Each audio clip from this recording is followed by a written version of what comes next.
আসসালামু আলাইকুম ওরহমতুল্লাহি ওবরাকাতুহু। সবাই কেমন আছেন? আশা করি মহান আল্লাহ তাআলার অশেষ রহমতে সবাই ভালো আছেন। আল্লাহ তাআলার মনোনীত ধর্ম ইসলাম।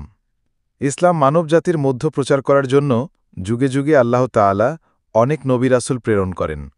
নবী রাসূলগণের মধ্যেও প্রায় সবাই আগমন করেন আরব দেশে। ভারত উপমহাদেশে আল্লাহ তাআলা কোনো নবী রাসূল প্রেরণ করে নেই। কোন জায়গায় আল্লাহ তাআলা তার সত্য ধর্ম কিভাবে প্রচার করবেন সেটা তিনি ভালো জানেন। যদিও কোনো নবী রাসূল এই উপমহাদেশে আসে নাই, কিন্তু এই উপমহাদেশে ইসলাম ধর্ম বিস্তরভাবে প্রচারিত হইছে। আর এই উপমহাদেশে ইসলাম প্রচার করেন আল্লাহর অলিরা। ভারত উপমহাদেশে যারা ইসলাম প্রচার করেন তাদের মধ্যে অন্যতম একজন আল্লাহর অলি হজরত খাজা মঈনুদ্দিন চিশতি রহমতুল্লাহি আলাইহি। 4 তরিকার মধ্যে চিশতিয়া তরিকার ইমাম তিনি। রাজা পৃথ্বীরাজ তখন ভারত শাসন করত। রাজা পৃথ্বীরাজ প্রতিনিয়ত তার প্রহরীদের নিয়ে পূজা করার জন্য মন্দিরে যাতায়াত করত। ভারতের মানুষ তখন দেবদেবী এবং অগ্নিপূজা করত। অজ্ঞতা আর কুসংস্কারে ডুবেছিল। হজরত খাজা মঈনুদ্দিন চিশতি রহমতুল্লাহি আলাইহি নবী করিম সাল্লাল্লাহু আলাইহি ওয়াসাল্লামের হুকুমে ভারত উপমহাদেশে ইসলাম প্রচার করার জন্য আসেন। ওই সময় একদিন রাতে হজরত খাজা মঈনুদ্দিন চিশতি রহমতুল্লাহি আলাইহি তার নিজ গৃহে শায়িত ছিলেন। গভীর রজনীতে তিনি স্বপ্নে দেখলেন রসুল সাল্লাল্লাহু আলাইহি ওয়াসাল্লাম বলছেন, হে খাজা মঈনুদ্দিন, তুমি হিন্দুস্তানে যাও, সেখানে গিয়ে দ্বীনের দাওয়াত দাও, ইসলাম ধর্ম প্রচার করো। হিন্দুস্তানের মানুষ কুসংস্কারের মধ্যে পড়ে আছে, তুমি যাও, তাদেরকে আল্লাহর পথে ফিরিয়ে আনো। এই স্বপ্ন দেখে খাজা মঈনুদ্দিন চিশতি জাগ্রত হলেন। অতঃপর দেরি না করে পরের দিন খাজা মঈনুদ্দিন চিশতি বেশ কয়েকজন সঙ্গীসাথী সহ হিন্দুস্তানের পথে রওনা হলেন। বেশ কয়েকদিন অনেক পথ অতিক্রম করার পর ভারতের রাজস্থানের আজমির নামক স্থানে প্রবেশ করলেন। সেখানে তখন রাজা পৃথ্বীরাজ শাসন করত। তার বিরুদ্ধে কথা বলে এমন কারও সাহস ছিল না। এদিকে খাজা মঈনুদ্দিন চিশতি ও তার সঙ্গীসাথীরা অনেক পথ অতিক্রম করে ক্লান্ত হয়ে পড়েছিল। তাই খাজা মঈনুদ্দিন চিশতি এবং তার সঙ্গীরা আজমিরের তারাগাহা পাহাড়ের নিচে বিশ্রাম নিচ্ছিলেন। ঠিক ওই সময় নামাজের সময় হয়ে গিয়েছিল। সেজন্য খাজা মঈনুদ্দিন চিশতি তার সঙ্গীদের বললেন, তোমরা পানির সন্ধান করো, কেননা অজু করতে হবে, নামাজের সময় হয়ে গিয়েছে। তৎকালীন রাজা পৃথ্বীরাজ ছিলেন একজন অত্যাচারী রাজা। সে প্রখর হিন্দুত্ববাদী, হিন্দুদের জন্য সকল সুযোগ সুবিধা। রাজা যখন জানতে পারল এই উপমহাদেশে একজন আল্লাহর অলি আসছেন, রাজা বিচলিত গেল। সে তার প্রহরীদের হুকুম দিল যাতে সেই সাধু পুরুষ অর্থাৎ খাজা মঈনুদ্দিন চিশতি ও তার সঙ্গী সাথীরা যাতে এখান থেকে কোনো সুযোগ সুবিধা না নিতে পারে। এইদিকে খাজা মঈনুদ্দিন চিশতির আদেশ পেয়ে তার 2 জন সঙ্গী একটি লোটা নিয়ে পানির সন্ধানে বার হলেন। কিছু দূর যাবার পর তারা দেখল বিশাল একটা বড় সাগর সামনে দেখা যাচ্ছে, যেটি বর্তমানে আনাসাগর নামে পরিচিত।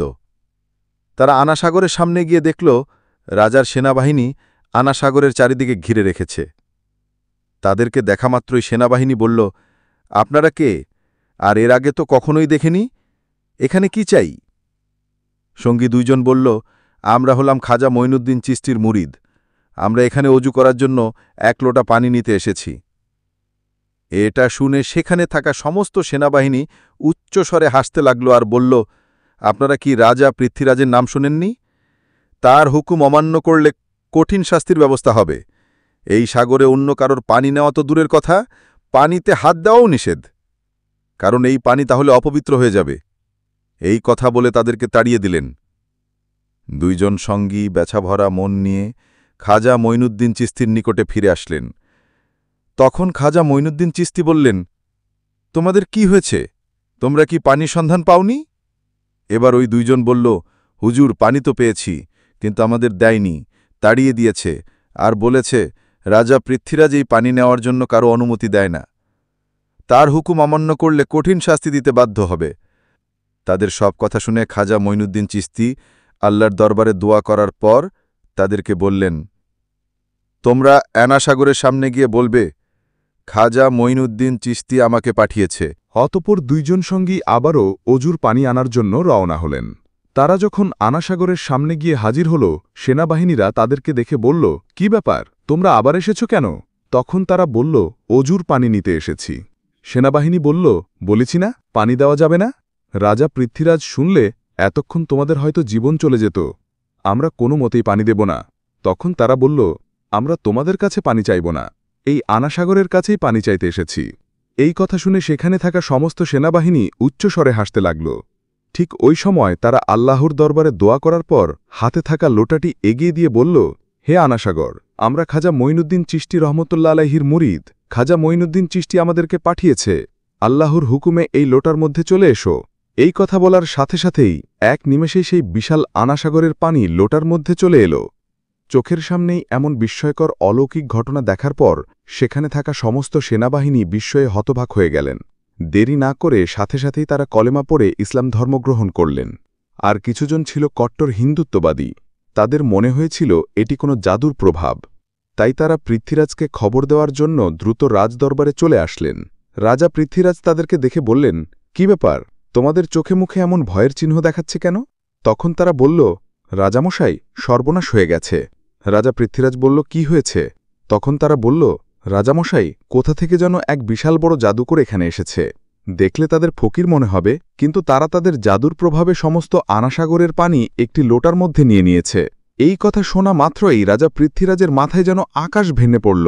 জীবনে সে অনেক জাদুকর দেখেছে, কিন্তু এমন জাদুর প্রভাব সে কখনোই শোনেনি।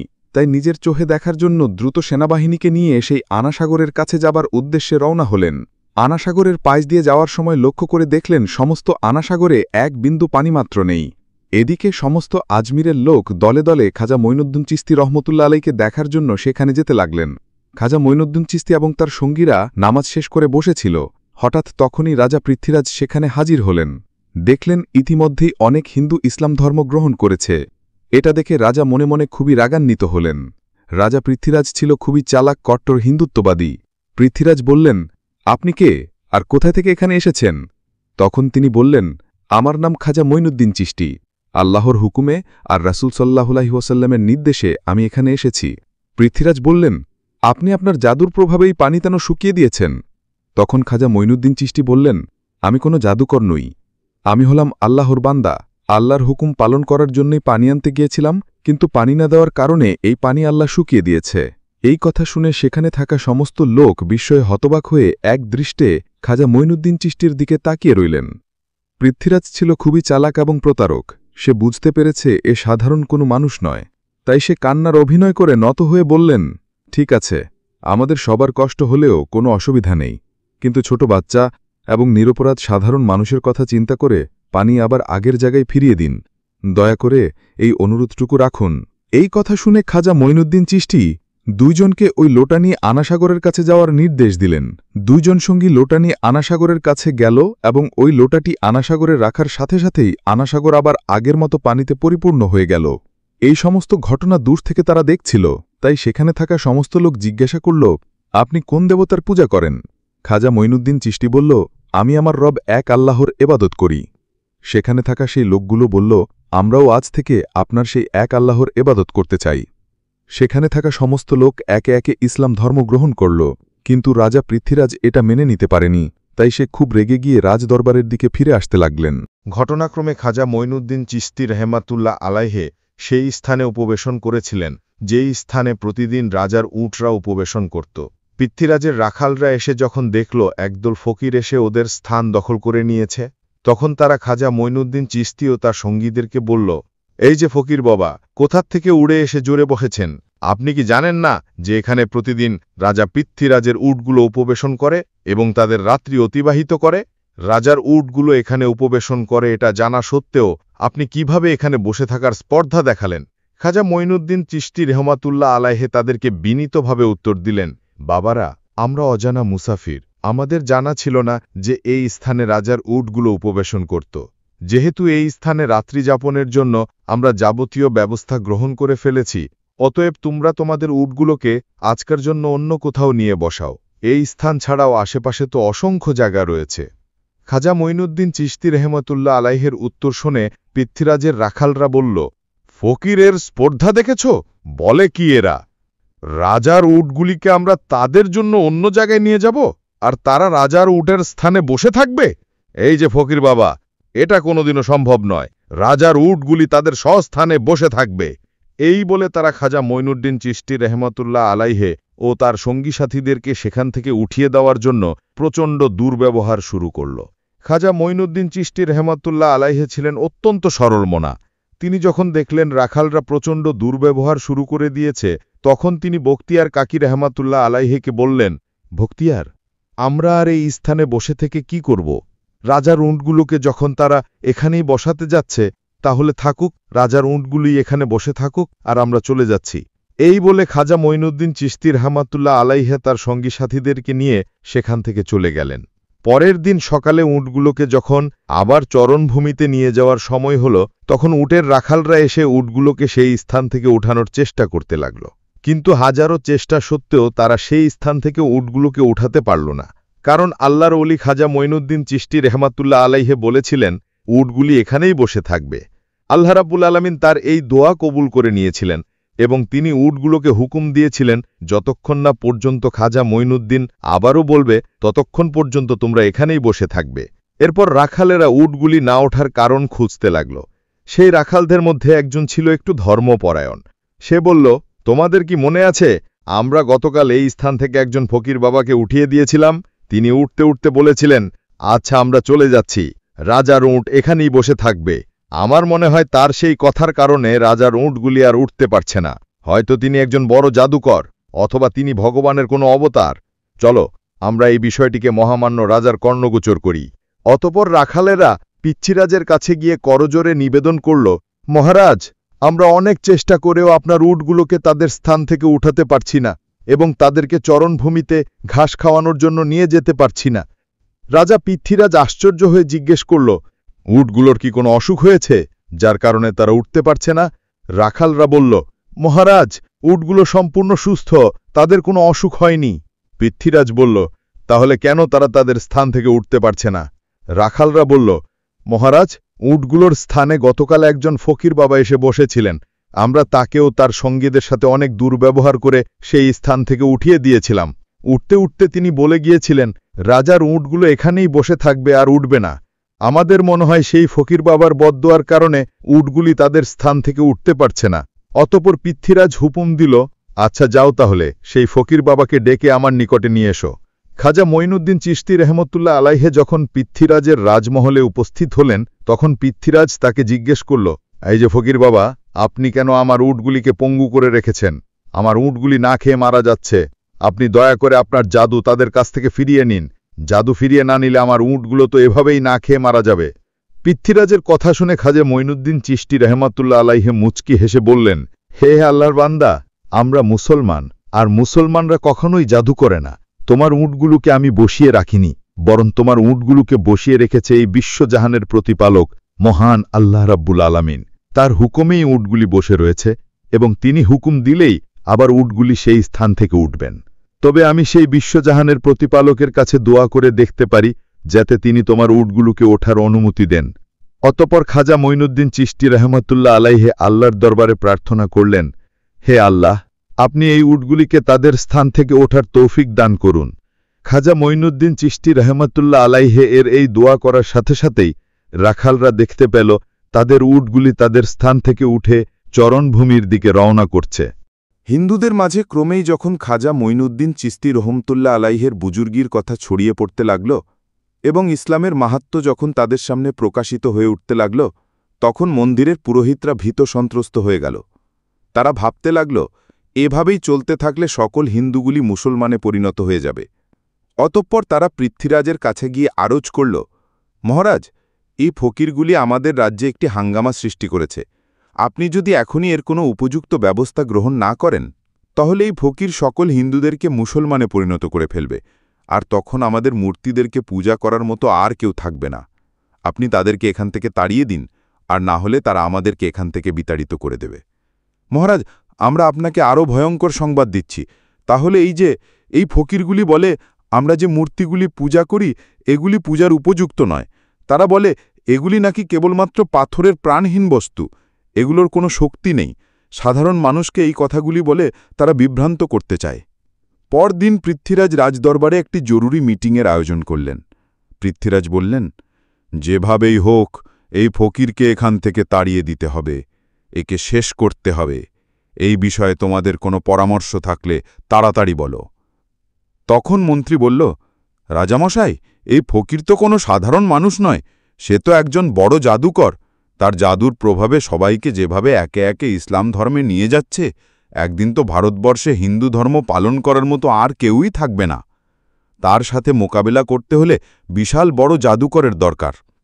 তখন সেখানে থাকা একজন সেনাবাহিনী বলল, রাজামশাই, আমাদের দেশে এর চেয়েও একজন বড় জাদুকর আছে। তখন পৃথ্বীরাজ বলল, তার নাম কি? তখন সেনাবাহিনীটি বলল, সে হল জয়পাল জাদুকর। পৃথ্বীরাজ বলল, যাও, তাকে তোমরা এই রাজদরবারে নিয়ে এসো। অতঃপর কয়েকজন সৈন্যবাহিনী জয়পাল জাদুকরের সাথে সাক্ষাৎ করার জন্য রওনা হলেন। কিছুক্ষণ পর জয়পাল জাদুকরের বাড়ির কাছে গিয়ে দেখল, জয়পাল আকাশে ভাসমান অবস্থায় গভীর ধ্যানে মগ্ন। তাদেরকে দেখা মাত্রই নিচে নেমে আসলো এবং বলল, রাজা পাঠিয়েছে তোদের?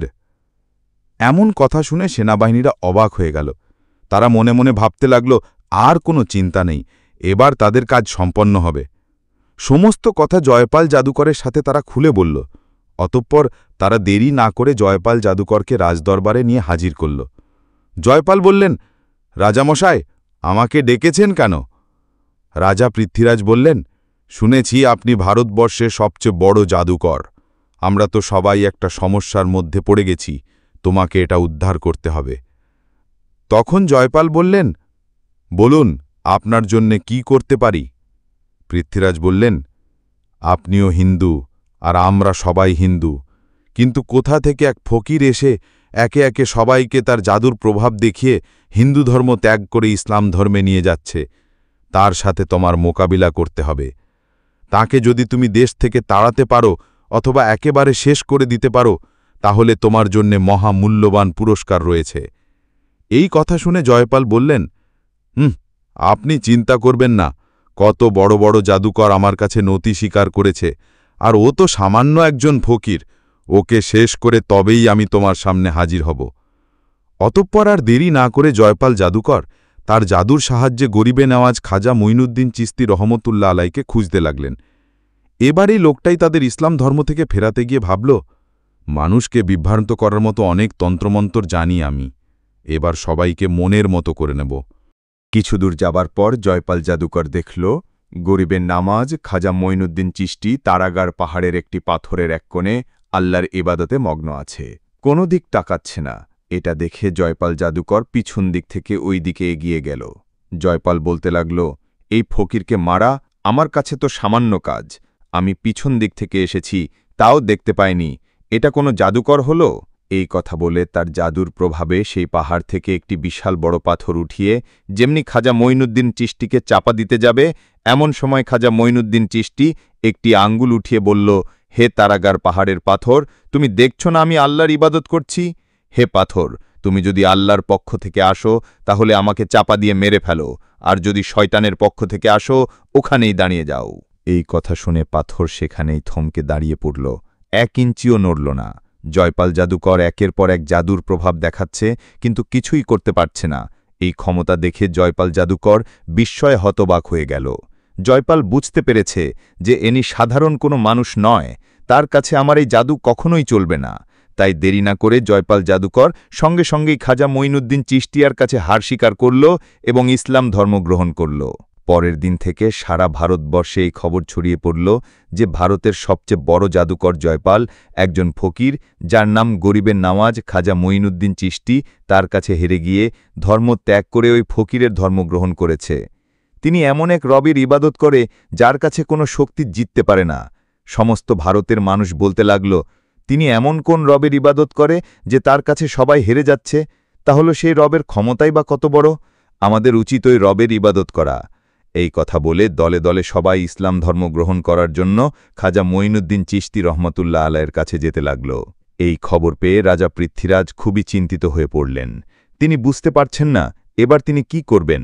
তখন মন্ত্রী বলল, রাজামশাই, জয়পাল জাদুকর ইসলাম ধর্ম গ্রহণ করেছে, আরও অনেক মানুষ একে একে ইসলাম ধর্ম গ্রহণ করছে। আমাদের মনে হয় তিনি সাধারণ কোনো মানুষ নয়, তার অনেক ক্ষমতা আছে, তাকে হারানো অসম্ভব, তার কথা আমাদের মেনে নেওয়া উচিত। তখন পৃথ্বীরাজ বলল, এত সহজে আমি হার মেনে নেব না, অতএব তোমরা যাও, ওই ফকিরকে এখানে ডেকে নিয়ে আসো। অতঃপর কয়েকজন সেনাবাহিনী এই খবর দেওয়ার জন্য রওনা হলেন।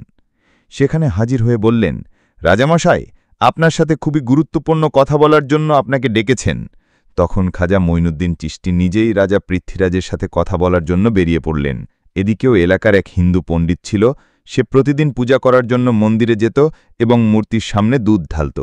একদিন তার মেয়ে সেই পণ্ডিতকে জিজ্ঞেস করল, বাবা, আপনি প্রতিদিন দুধ নিয়ে মন্দিরে যান, মন্দিরে ওই মূর্তি কি দুধ পান করে? তখন হিন্দু পণ্ডিতটি বলল, না মা, মূর্তি কখনো দুধ পান করে না, ওই মূর্তিগুলোকে আমরা পুজো করি। তখন তার মেয়ে বলল, বাবা, আমি ওই মূর্তিটি দুধ খাইয়ে তবেই আসব, আমি দেখতে চাই যে আসলেই এই দুধ পান করে কিনা। তখন হিন্দু পণ্ডিতটি বলল, মা, এমন কথা বলতে নেই, সে তো আমাদের ভগবান, মূর্তি কি কখনো দুধ পান করে? তবে মন্দিরে যেদিন কেউ থাকবে না, তুমি সেদিন গিয়ে দেখতে পারো। অতঃপর একদিন তার মেয়ে দুধ নিয়ে ওই মন্দিরে হাজির হল। ওই মূর্তির সামনে গিয়ে বলল, তুমি তো আমাদের ভগবান, তাহলে নিশ্চয় আমার কথা শুনছ, আমি আজ দুধ নিয়ে এসেছি, তুমি এই দুধ পান করে নাও। কিন্তু মূর্তির কাছ থেকে কোনো উত্তর এলো না। মেয়েটি আবার বলল, কি ব্যাপার, আমার কথা কি শুনতে পাচ্ছ না? তুমি দুধ পান করে নাও, আমি সচক্ষে এটা দেখতে চাই। কিন্তু মূর্তির কাছ থেকে কোনো উত্তর এলো না। তখন মেয়েটি নিজেই মাথা ঠুকে রক্ত ঝরাতে লাগল, জোরে জোরে কাঁদতে লাগল। ঠিক ওই সময়েই গরিবে নওয়াজ খাজা মঈনুদ্দিন চিশতি ওই স্থান দিয়ে যাচ্ছিলেন। কান্নার আওয়াজ শুনে তিনি ওই মন্দিরের মধ্যে প্রবেশ করলেন এবং দেখলেন একজন মেয়ের মাথা দিয়ে রক্ত ঝরছে এবং জোরে জোরে ক্রন্দন করছে। তখন খাজা মঈনুদ্দিন চিশতি তাকে জিজ্ঞেস করলেন, মা, তোমার কি হয়েছে? মেয়েটি বলল, দেখুন না বাবাধি, আমি দুধ নিয়ে এসেছি এই মূর্তিকে খাওয়াবো বলে, কিন্তু সে কিছুতেই আমার কথা শুনছে না। তখন খাজা মঈনুদ্দিন চিশতি বললেন, মা, মূর্তি কখনো কথা বলতে পারে না এবং খেতেও পারে না। তখন মেয়েটি আবারও নিজের মাথা ঠুকে রক্ত ঝরাতে লাগল। মেয়েটির এমন ভক্তি দেখে খাজা মঈনুদ্দিন চিশতি অবাক হলেন। তাই মূর্তির সামনে গিয়ে মূর্তিটির কান ঝুড়ে বললেন, আমি খাজা মঈনুদ্দিন চিশতি বলছি, তুমি কি শুনতে পাচ্ছ না? এই অসহায় নিষ্পাপ মেয়েকে তুমি কাঁদাচ্ছ কেন? এই দুধগুলো খেয়ে নাও। এই কথা বলার সঙ্গে সঙ্গেই মূর্তি দুধ খাওয়া শুরু করে দিল। সাথে সাথেই ওই মূর্তি দুধ খাওয়া শুরু করল। এটা দেখে মেয়েটি খুবই খুশি হল এবং আনন্দে সেখান থেকে চলে আসলো। মেয়েটি যখন গ্রামে প্রবেশ করল, অনেকেই বলতে লাগল, এই মেয়েটি হয়তো কোনো অপকর্ম করে এসেছে, সবাইকে কলঙ্কিত করছে, এখন আমাদের কি হবে? সেখানে ওই মেয়েটির বাবা উপস্থিত ছিল। তারা সবাই বলতে লাগল, কি ব্যাপার, তোমার এই অবস্থা কেন? মেয়েটি বলল, বাবা, আমি মূর্তিকে দুধ খাইয়ে এসেছি। এই কথা শুনে সবাই অবাক হল এবং বলল, এই মেয়ে মিথ্যা বলছে, মূর্তি কখনো দুধ খায় না, নিজের অপকর্ম লোকানোর চেষ্টায় আমাদেরকে ধোঁকা দিচ্ছে। মেয়েটি তখন কাঁদতে কাঁদতে বিনয়ের সাথে বলল, আমি অনেক বলার পরেও মূর্তি যখন দুধ খায়নি, তখন নিজে মাথা ঠুকে রক্ত ঝরিয়েছি। ঠিক ওই সময় এক ফকির বাবা এসে মূর্তির কান ধরে বলল, দুধ খেয়ে নাও। আর সাথে সাথেই এই ফকির বাবার কথায় মূর্তি দুধ খাওয়া শুরু করল। তখন সেখানে থাকা সমস্ত লোক আশ্চর্য হয়ে গেল এবং বলল, কে ওই ফকির বাবা? মেয়েটি বলল, আমি ওই ফকির বাবাকে চিনি না, তবে মনে হয় আশেপাশে কোথাও আছে। তারা সবাই খাজা মঈনুদ্দিন চিশতিয়ার সাথে সাক্ষাৎ করার উদ্দেশ্যে বেরিয়ে পড়লেন। এদিকে খাজা মঈনুদ্দিন চিশতি ততক্ষণে পৃথিবীরাজের দরবারে এসে হাজির হলেন। পৃথিবীরাজ বললেন, এ ফকির বাবা, তুমি কি চাও? খাজা মঈনুদ্দিন চিশতি বললেন, আমি ভারতের মানুষকে অন্ধকার থেকে দূরে সরিয়ে কোরআনের আলো দিয়ে আলোকিত করতে চাই। আমি চাই সবাই কুসংস্কার ছেড়ে তওবা করে আল্লাহর পথে ফিরে আসুক, যিনি পৃথিবীর মালিক, যিনি আখেরাতের মালিক, যিনি বললেই এক নিমিষেই সব হয়ে যায়, আমাদের সবার রিজিকের মালিক, জন্মমৃত্যু সবকিছুই তারই ক্ষমতায়। সেই মহান আল্লাহ তাআলার ইবাদত করতে চাই, আমি কারো ক্ষতি চাই না। তিনি যখন এসব কথা বলছে, ঠিক ওই সময় একজন ইসলাম বিদ্বেষী ব্যক্তি তার আধ্যাত্মিক ক্ষমতা পরীক্ষা করতে এসে বলল, তিনি যদি সত্যিকারের আধ্যাত্মিক শক্তিধর হন, তবে পানি থেকে আগুন তৈরি করে দেখান। খাজা মঈনুদ্দিন চিশতি রহমতুল্লাহ আলাই আল্লাহর নাম স্মরণ করে পানির উপর ফু দিলেন এবং সেই পানি থেকে আগুন বের হতে শুরু করে। চোখের সামনেই এমন বিস্ময়কর অলৌকিক ঘটনা দেখে ওই ব্যক্তি খাজা মঈনুদ্দিন চিশতির কাছে ক্ষমা চায় এবং তার ক্ষমতায় বিশ্বাসী হয়ে সাথে সাথে ইসলাম ধর্ম গ্রহণ করে। ওই সময় এই রাজদরবারের সমস্ত মানুষসহ রাজা পৃথিবীরাজও বুঝতে পেরেছিলেন যে এমন আল্লাহওয়ালা মানুষের সাথে কখনোই মোকাবেলা করা সম্ভব নয়। অনেক অলৌকিক ঘটনা দেখার পর তারা আর দেরি করলেন না, ক্ষমা চাইলেন এবং সঙ্গে সঙ্গেই তারা খাজা মঈনুদ্দিন চিস্তির হাতে হাত দিয়ে মুরিদ হয়ে গেলেন এবং ইসলাম ধর্ম গ্রহণ করলেন। খাজা মঈনুদ্দিন চিস্তি তাদেরকে ক্ষমা করে দিলেন। অতপর খাজা মঈনুদ্দিন চিস্তি সেখান থেকে চলে আসলেন। খাজা মঈনুদ্দিন চিস্তি তার সঙ্গী সাথী সহ তারা গার পাহাড়ের ওই স্থানে অবস্থান করলেন। খাজা মঈনুদ্দিন চিস্তি যখন এক স্থানে আল্লাহর ইবাদতে মগ্ন ছিলেন, ঠিক ওই সময় হিন্দু পণ্ডিতসহ ওই লোকগুলো ওই স্থান দিয়ে যাচ্ছিলেন। তখন হিন্দু পণ্ডিতের ওই মেয়েটি বলল, ওই দেখুন, ওই যে ফকির বাবা বসে আছে, ওই ফকির বাবার কথাই মূর্তি দুধ খেয়েছিল। তখন তারা একে একে সবাই খাজা মঈনুদ্দিন চিস্তি রহমতুল্লাহ আলাইহির কাছে হাজির হলেন এবং বললেন, এ ফকির বাবা, আপনি কে আর আপনি কোন এমন জাদু জানেন যে আপনার কথায় মূর্তি দুধ খেয়েছে? খাজা মঈনুদ্দিন চিস্তি বললেন, আমি তো আল্লাহর এক বান্দা, আমার কথায় কিছুই হয় না, আমার আল্লাহ যা বলে তাই হয়ে যায়, আমি সেই আল্লাহর ইবাদত করি।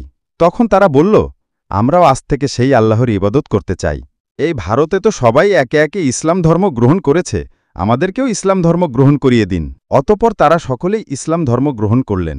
এই ঘটনার কয়েকদিন পর খাজা মঈনুদ্দিন চিস্তি সেখানে একটি জঙ্গলের মধ্যে দিয়ে যাচ্ছিলেন। যাওয়ার সময় দূরে লক্ষ্য করে দেখলেন কয়েকজন হিন্দু পণ্ডিত এবং সেখানে থাকা বিভিন্ন লোকজন অগ্নি পূজা করছে। এটা দেখে খাজা মঈনুদ্দিন চিশতি তাদের দিকে এগিয়ে গেলেন এবং বললেন, আপনারা আগুন পূজা করছেন কেন? এই আগুন আপনাদের কি উপকার করে? তখন তারা বলল, এই আগুন হলো আমাদের খোদা, আগুনকে খুশি করছি, মৃত্যুর পরে নরকের আগুন থেকে মুক্তি পাওয়ার জন্য আগুন পূজা করছি। তখন খাজা মঈনুদ্দিন চিশতি রহমতুল্লাহ আলাই বললেন, আচ্ছা বেশ, তাহলে আপনারা আগুনকে খুশি করছেন, আগুনকে স্পর্শ করুন তো, আগুন আপনাদের জ্বালিয়ে দেয় কিনা? তখন সেখানে থাকা আরেকজন বলল, এটা আবার কেমন ধরনের কথা, আগুনে হাত দিলে তো হাত পুড়েই যাবে। তখন খাজা মঈনুদ্দিন চিশতি বললেন, আপনারা এমন খোদার পূজা করেন যে ওই খোদা আপনাদেরকে পুড়িয়ে দেবে, কিন্তু আমি এমন এক খোদার পূজা করি যার হুকুমে আগুন ঠান্ডা হয়ে যায়। এ কথা শুনে সেখানে থাকা আরেকজন হিন্দু পণ্ডিত অট্টহাসি করে বলল, আগুনের ধর্ম তো পোড়ানো, আর আপনি যেহেতু বলছেন তাহলে আপনি আমাদের স্বচক্ষে দেখান। তখন খাজা মঈনুদ্দিন চিশতি রহমতুল্লাহ আলাই আগুনকে লক্ষ্য করে বললেন, হে আগুন, আমি আল্লাহর এক বান্দা খাজা মঈনুদ্দিন চিশতি বলছি, আল্লাহর হুকুমে তুমি ঠান্ডা হয়ে যাও। এই কথা বলে খাজা মঈনুদ্দিন চিশতি আগুনের মধ্যে প্রবেশ করলেন, কিন্তু তারা অবাক হয়ে দেখলেন খাজা মঈনুদ্দিন চিশতি আগুনের মধ্যে প্রবেশ করল কিন্তু একটুও পুড়ে যায়নি। এই অলৌকিক ঘটনা স্বচক্ষে দেখার পর তারা সবাই অবাক হয়ে গেলেন এবং বললেন, আপনি কে আর আপনি কোন খোদার ইবাদত করেন? তখন খাজা মঈনুদ্দিন চিশতি বললেন, আমার নাম গরিবে নওয়াজ খাজা মঈনুদ্দিন চিশতি, যিনি বিশ্ব জগৎসমূহের প্রতিপালক, তিনি ছাড়া কোনো উপাস্য নাই, তিনি এই সমস্ত ক্ষমতার মালিক, এক আল্লাহর ইবাদত করি।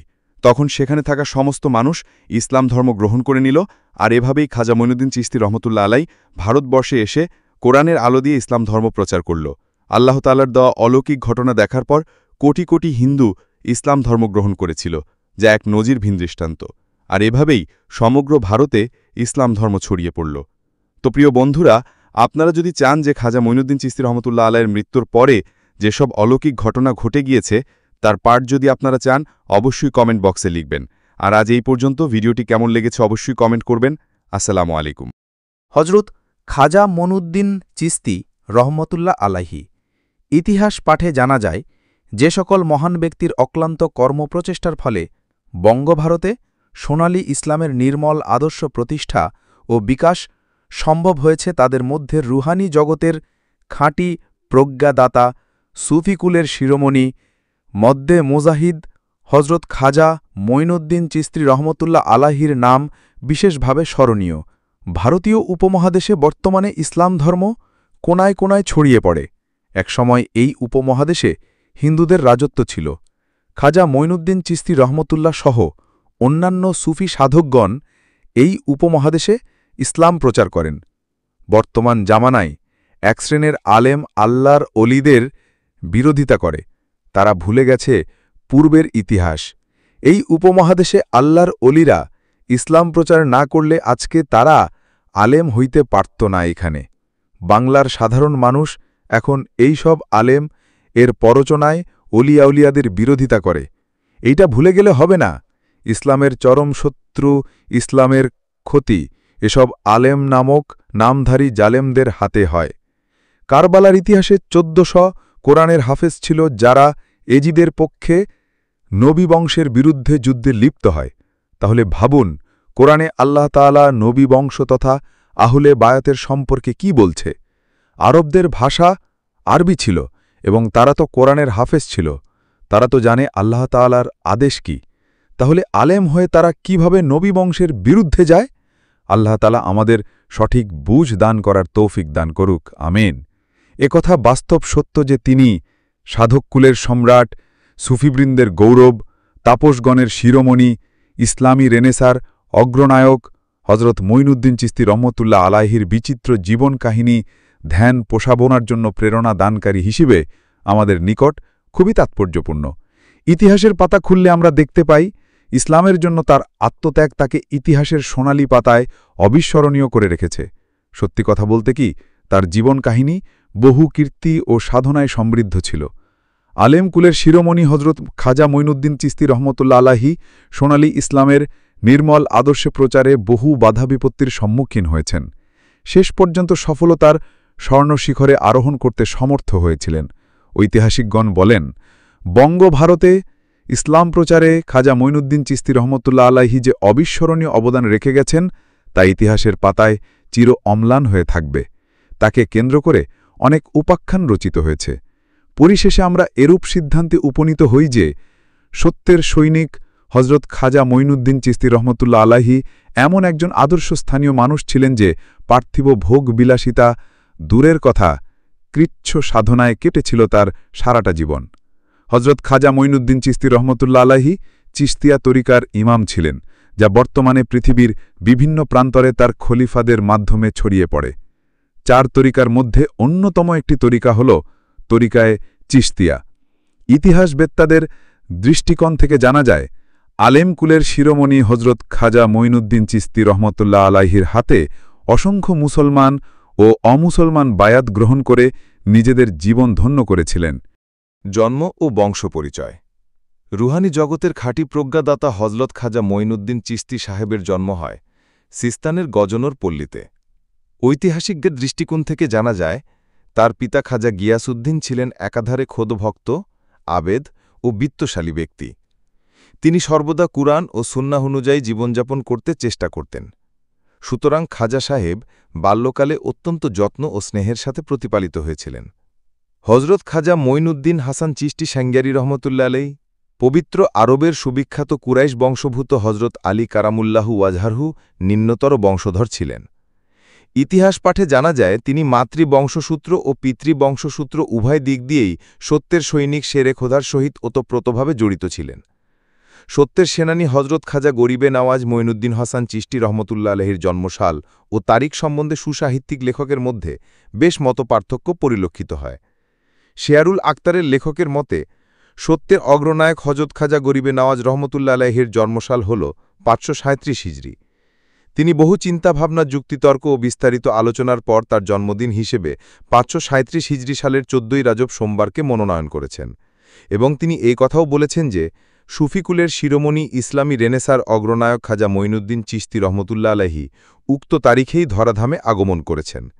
অন্যদিকে খাজা সাহেবের জন্মসাল ও তারিখ সম্বন্ধে প্রসিদ্ধ গ্রন্থ সাজিনাতুন আশফিয়া এর লেখক উল্লেখ করেছেন যে আলেমকুলের শিরোমণি হজরত খাজা মঈনুদ্দিন চিশতি রহমতুল্লাহ আলাইহি হিজরি 530 সনের 14ই রজব সোমবার সুবেহে সাদেকের সময় এ ধরাধামে আগমন করেছেন। উক্ত আলোচনা হতে অনুধাবন করা যেতে পারে যে উভয় লেখকই 2টি বিষয়ে একমত এবং একটি বিষয়ে ভিন্ন মত পোষণ করেছেন। যে বিষয়দ্বয়ে তারা একমত পোষণ করেছিলেন তা হল 14ই রজব এবং সোমবার, কিন্তু সনের ক্ষেত্রে উভয় এমন মত পোষণ করেছেন যে এখন 2 মতের মাঝে 7 বছরের ব্যবধান রয়েছে। তবে খাজা গরিবে নওয়াজ রহমতুল্লাহ আলাইহি যে কোনো সালেই জন্মগ্রহণ করুন না কেন, ভারতীয় উপমহাদেশে ইসলামী ঝান্ডাকে সমুন্নত করবার জন্য তিনি যে অবদান রেখে গেছেন তা ইতিহাসের পাতায় স্বর্ণশিখরে লেখা থাকবে। নামকরণ। ইতিহাস পাঠে জানা যায়, সৈয়দা উম্মুল ওয়ারা গর্ভ অবস্থায় অনেক নেক স্বপ্ন দেখেছিলেন। এমনও দেখা গেছে বহু সময় তিনি নিজের স্বপ্নের কথা সরল শব্দ স্বামী হজরত খাজা গিয়াসউদ্দিন রহমতুল্লাহ আলাইহির নিকট ব্যক্ত করতেন। পুণ্যবান ও বিচক্ষণ স্বামী তাকে নানা প্রবোধ দান করতেন এবং মনে মনে ভাবী সুসন্তানের চন্দ্রমুখ দেখবার প্রত্যাশায় প্রফুল্ল হয়ে উঠতেন। সত্যি কথা বলতে হয়, একদিন তাদের বাসগৃহ উজ্জ্বল করে রুহানি জগতের খাঁটি প্রজ্ঞাদাতা সত্যের দিশারি খাজা গরিবে নেওয়াজ রহমতুল আলাইহি ধরাধামে পদার্পণ করেন। তার আগমনে সারা পরিবারে আনন্দের ফোয়ারা ছুটল। ইতিহাসবেত্তারা বলেন, তার আগমনের ৩ কিংবা ৭ দিন পর নবজাত শিশুর নাম রাখা হয় মঈনুদ্দিন। কিন্তু বিবি উম্মুল ওয়ারা ও খাজা গিয়াসউদ্দিন রহমতুল্লাহ আলাইহি তাকে হাসান নামে ডাকতেন, যার কারণে ইতিহাসবেত্তারা ও জীবনীকার হাসান শব্দটিকে তার আসল নামের সহিত যুক্ত করে তার নামকে মঈনুদ্দিন হাসান বলে উল্লেখ করেন।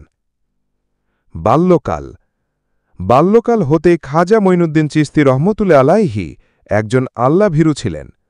মানবের প্রতি ছিল তার অগাধ দয়া। ছোটকাল থেকেই তার কাজকর্মে বোঝা যেত তিনি এক মহামানব। ইসলামের দিশারি সুফি সাধক হযরত খাজা মঈনুদ্দিন চিশতি রহমতুল্লাহ আলাইহির বয়স যখন ৭ বছরে উপনীত হয়েছে, তখন থেকেই তিনি ৫ ওয়াক্ত নামাজ নিয়মিত আদায় করতেন। শুধু নামাজ আদায় করে ক্ষান্ত হতেন না, এই বাচ্চা বয়সে তিনি নিয়মিত রোজা রাখতেন ও জিকির মজলিসে যোগ দিতেন। যদি কোনো ধর্মীয় অনুষ্ঠানের কথা তার কানে আসত, শুনিবামাত্র তিনি বাধা বিপত্তি পেরিয়ে মজলিসে অংশগ্রহণ করতেন। একদিন তিনি স্বীয় পিতার সাথে ঈদের নামাজ পড়তে ঈদগাহের উদ্দেশ্যে যাচ্ছিলেন। হেরো সময় পথিমধ্যে এক অন্ধ অসহায় বালককে ময়লা ও ছেঁড়া কাপড় পরিধান করে নামাজে যাইতে দেখলেন। সত্যি খাজা মঈনুদ্দিন চিশতি রহমতুল্লাহ আলাইহি উহা দেখিবা মাত্রই কান্নায় ভেঙে পড়লেন। ইহাতে তার হৃদয়ের মণিকোঠায় এক অজানা ব্যথার উদয় হল। তিনি এ বালক অবস্থায় তাকে দেখে দাঁড়িয়ে বহুক্ষণ চিন্তা করলেন। ইতিহাসবেত্তারা বলেন, তারপর পিতার অনুমতি ও নির্দেশ অপেক্ষা না করে নিজের পরিধেয় নতুন বস্ত্র খুলিয়া অন্ধ বালকটিকে পরিধান করালেন এবং হর্ষিত চিত্তে মহান করুণার আধার আল্লাহ জাল্লা শানহুর শুকরিয়া আদায় করলেন এবং নিঃস্ব অবস্থায় ঈদের নামাজ আদায় করে মনের হর্ষ নিজ গৃহে প্রত্যাবর্তন করলেন। রুহানি জগতের খাঁটি প্রজ্ঞাদাতা হজরত খাজা মঈনুদ্দিন চিশতি রহমতুল্লাহ আলাইহির সমুদায় কার্যকলাপই হজরত খাজা গিয়াসউদ্দিন রহমতুল্লাহ আলাইহি অদূরে থেকে নিরীক্ষণ করলেন এবং মনে মনে বিশ্বনিয়ন্ত্র আল্লাহ রব্বুল আলমিনের শুকুরগুজারি করলেন। সুফি সাধক আলেম কুলের শিরোমণি হজরত খাজা মঈনুদ্দিন চিশতি রহমতুল্লাহ আলাইহি ইসলামের ইতিহাসে তথা ইতিহাসের পাতায় চিরভাস্বর হয়ে থাকবেন। তা তার বাল্যকালের প্রতিভা চালচলন থেকেই প্রকাশ পেয়েছিল। ইতিহাস পাঠে জানা যায় যে হজরত খাজা মঈনুদ্দিন চিশতি রহমতুল্লাহ আলাইহি ছিলেন দুনিয়ার গাউসে আজম, কুতুবুল আকতাব এবং সমগ্র জিন ও ইনসানগণের পথপ্রদর্শক। তিনি যে বেলায়েতি গগনে দীপ্তমান সূর্যস্বরূপ হবেন, তা তার বাল্যকালের প্রতিচ্ছবি থেকে অনুমান করা যেত। ইসলামের ইতিহাস পর্যালোচনা করলে দেখা যায় তিনি মাতৃগর্ভতে অলিরূপে ভূমিষ্ঠ হয়েছিলেন। আল্লাহ যাদের নির্বাচন করেন, মাতৃগর্ভ থেকে নির্বাচন করেন। একথা বাস্তব সত্য যে শিশুকাল হতেই তিনি অকল্পনীয় কারামত এবং ঐশী ক্ষমতাসমূহের অধিকারী ছিলেন। একথাও শোনা যায় যে কেবলমাত্র যখন ৭ বছর বয়সে উপনীত হয়েছিলেন, ওই সময় তিনি অর্থসহ ঐশী গ্রন্থ আল কুরআন হেফজ করেন। অল্পদিনের মধ্যে তিনি এলমে হাদিস ও এলমে ফেকহতে পাণ্ডিত্য অর্জন করেন। প্রিয় শ্রোতা, শুনলে অবাক হবেন, সত্যের অগ্রনায়ক খাজা মঈনুদ্দিন চিশতি রহমতুল্লাহ আলাইহি মাত্র ১৫ বছর বয়সে এলমে তাসাউফ তত্ত্ব সম্পর্কিত একখানা মূল্যবান গ্রন্থ তৎকর্তৃত প্রণীত হয়েছিল। বাল্যকালের এসব নিদর্শনই প্রমাণ করেছিল যে তিনি ইসলামের একজন হাদী হবেন। ছাত্রজীবন ও অধ্যবসায়। যে ব্যক্তি এলমে দিন হাসিলের উদ্দেশ্যে বের হয়, ফিরে আসার পূর্ব পর্যন্ত আল্লাহ পথেই থাকে। আল হাদিস। খাজা মঈনুদ্দিন চিশতি রহমতুল্লাহি আলাইহি সেই সময়ে দিন অর্জনের নিমিত্তে ঘরবাড়ি পরিত্যাগ করলেন। প্রথমে তিনি সমরকন্দ গমন করলেন। সে সময় সমরকন্দ বোখরা ইসলামিক শিক্ষা কেন্দ্র হিসেবে বিখ্যাত ছিল। বড় বড় মুহাদ্দিস, ফাকিহ, দার্শনিক ও চিন্তাশীল পণ্ডিতগণ সেখানে বাস করতেন। খাজা সাহেব প্রথমে কোরআন শরীফ হেফজ করলেন, অতঃপর তফসির, হাদিস, ফেকা, উসুল, মান্তেক ইত্যাদি বিষয়ে অধ্যয়ন করলেন। তখনকার দিনে সাধারণত মানুষের স্মৃতিশক্তি প্রখর ছিল। খাজা মঈনুদ্দিন চিশতি রহমতুল্লাহি আলাইহির স্মৃতিশক্তি ছিল তার চাইতেও প্রখর। কোরআন শরীফ হেফজ করতে তার মাত্র গুটি কয়েক দিন সময় ব্যয়িত হয়েছিল। তাফসির, হাদিস ইত্যাদি শিক্ষা করতেও তার খুব বেশি দিন সময় লাগেনি। বিশেষত দুনিয়ার পিছনে তার কোনো আকর্ষণ ছিল না বলিয়াই একনিষ্ঠভাবে তিনি সাধনা করতে পেরেছিলেন। এবং এর ফলেই শিক্ষাক্ষেত্রে মাত্র কয়েক বছরের মধ্যেই তিনি প্রচুর দক্ষতা অর্জন করতে সক্ষম হন। জাহেরি বিদ্যায় পারদর্শিতা লাভ করেও তার তৃষ্ণাতুর মনের জ্ঞান পিপাসা নিবৃত্ত হইল না। আধ্যাত্ম জগতের বিশেষ জ্ঞান অর্জনের আকাঙ্ক্ষা তাকে স্বস্তির নিঃশ্বাস ফেলতে দিল না। তিনি বোখারা পরিত্যাগ করে আবার নিরুদ্দেশের পথে যাত্রা করলেন। ওসমান হারুনি রাহমাতুল্লাহি আলাইহির নিকট বায়াত গ্রহণ। ইসলামের ইতিহাস পর্যালোচনা করলে দেখা যায়, তৎকালীন নিশাপুরের অধিবাসী খাজা ওসমান হারুনি ছিলেন সুফি জগতের উজ্জ্বল নক্ষত্র, আলেমকুলের শিরোমণি, যুগবরেণ্য তাপস, ইসলামী রেনেসার অগ্রনায়ক হজরত খাজা মঈনুদ্দিন চিশতি রহমতুল্লাহি আলাইহি আধ্যাত্মিক জগতের শেষ প্রান্তে পৌঁছার মানসে দেশ বিদেশে যোগ্য মাশায়েখ খুঁজিতেছিলেন। যাই হোক, অনেক খোঁজাখুঁজির পর শেষ পর্যন্ত যোগ্য মাশায়েখ খাজা ওসমান হারুনি রাহমতুল্লাহি আলাইহিকে পেয়ে অবশেষে তার নিকট মুরিদ হয়ে আধ্যাত্মিক জগতের পথকে সুগম করলেন এবং নিজেকে ধন্য করলেন। ইতিহাস পর্যালোচনা করলে দেখা যায়, যুগে যুগে যত বড় অলি আউলিয়া ছিলেন সবাই কারো না কারো বায়াত হন, অথচ বর্তমান কিছু নামধারী আলেম ২-৪ পাতা কোরআন পড়ে মহাপণ্ডিত হয়ে বায়াত অস্বীকার করেন। ইতিহাসবিদরা রুহানি জগতের খাঁটি প্রজ্ঞাদাতা হজরত খাজা মঈনুদ্দিন চিশতি রহমতুল্লাহি আলাইহি ২.৫ বছর কান পীরের খেদমতে ছিলেন। কঠোর ইবাদত, রিয়াজত ও মোরাকাবা মোশাহেদার মাধ্যমে তিনি বায়াতি কালামিয়াত অর্জন করে সফর শুরু করলেন। ইতিহাসবিদ তারা বলেন, প্রথমে তিনি মক্কা শরীফে উপস্থিত হয়ে হজব্রত পালন করলেন। এরপর মদিনা শরীফে নিখিল বিশ্বের ত্রাণকর্তা, সুপারিশের কাণ্ডারি হজরত মোহাম্মদ সাল্লাল্লাহু আলাইহি ওয়াসাল্লাম এর পবিত্র রওজা মোবারক জিয়ারত করবার সময় শুনতে পাইলেন, নবী দোজাহান হজরত মোহাম্মদ সাল্লাল্লাহু আলাইহি ওয়াসাল্লাম তাকে বলিতেছেন, তোমাকে আমি হিন্দুস্তানের বেলায়েত অর্পণ করিতেছি। তুমি সেখানে যে সোনালী ইসলামের নির্মল আদর্শের কথা মানুষের মাঝে প্রচার করো।